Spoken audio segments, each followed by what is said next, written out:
Hello all, I'm Siddharth Kaul and I welcome you to Edupedia World. This video is part 3 on the topic of matrices and types of arrays.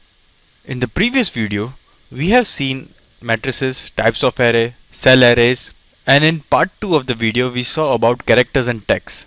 So this is the part 3 of the video that will deal with the structures.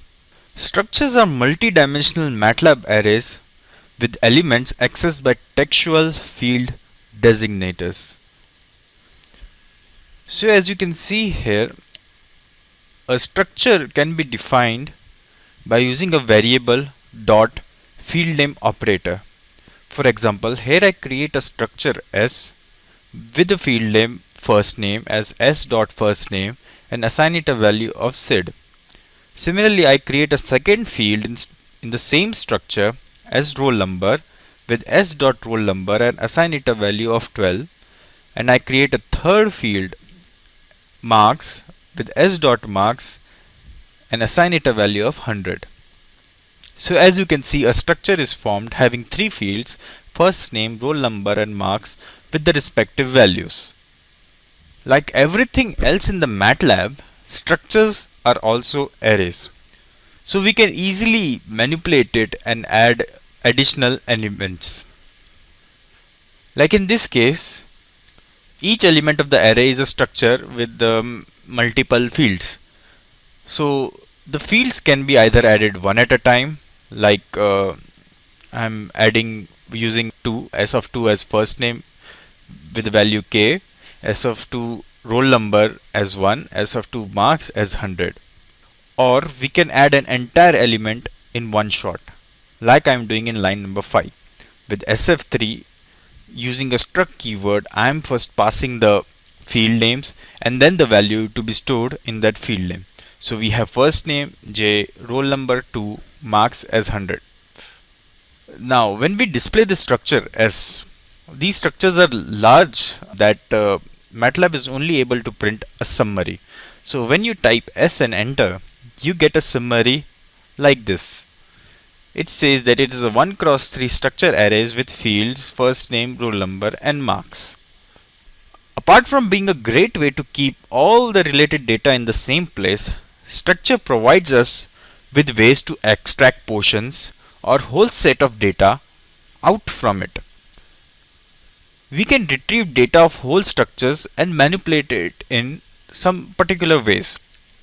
Like for example, I have extracted all the marks using a square braces, using a variable marks and pulling the data from the structure field name marks inside the square braces. This created a row vector containing marks field of each element of structure array S. Now I'm going to average these and print them. So for averaging, I will write average marks as sum of all the marks divided by length of marks, that is 100 plus 100 plus 100 divided by 3. So I will get an average marks as 100. Similarly, in the same context, we can apply the same thing to the text and string inside the structure. We can retrieve text as character array by using the function character and passing the field name of string as an argument. Here in this case, the field name first name contains the text, so I'm going to pass s dot first name into the function character. We can retrieve text as cell array by using the curly braces and putting the field name in between them, like I'm doing in line 2.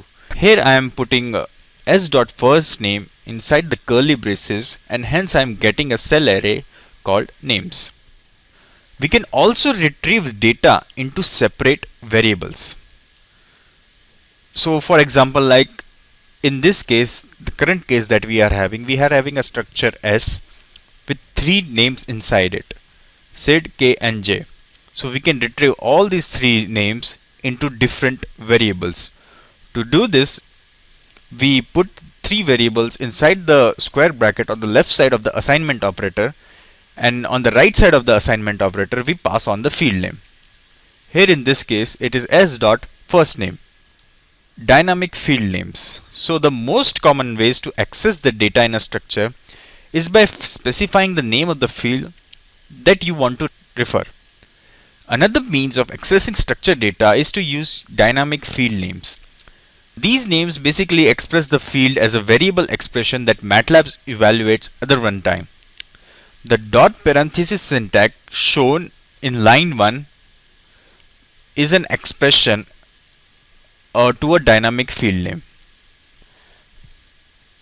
We can also index into this field using the standard Matlab indexing syntax. For example, if I want to obtain certain values from columns 1 to 25 from row 7, I am going to use the syntax shown in 2, that is structured name dot expression and then the index. This concludes our video on structures, and this concludes our video on matrices and types of arrays. As I have said before, matrices and arrays are a huge topic in Matlab. So we will be touching them on periodically in the future videos. So for now, stay tuned and thanks for watching Edupedia World. Do subscribe.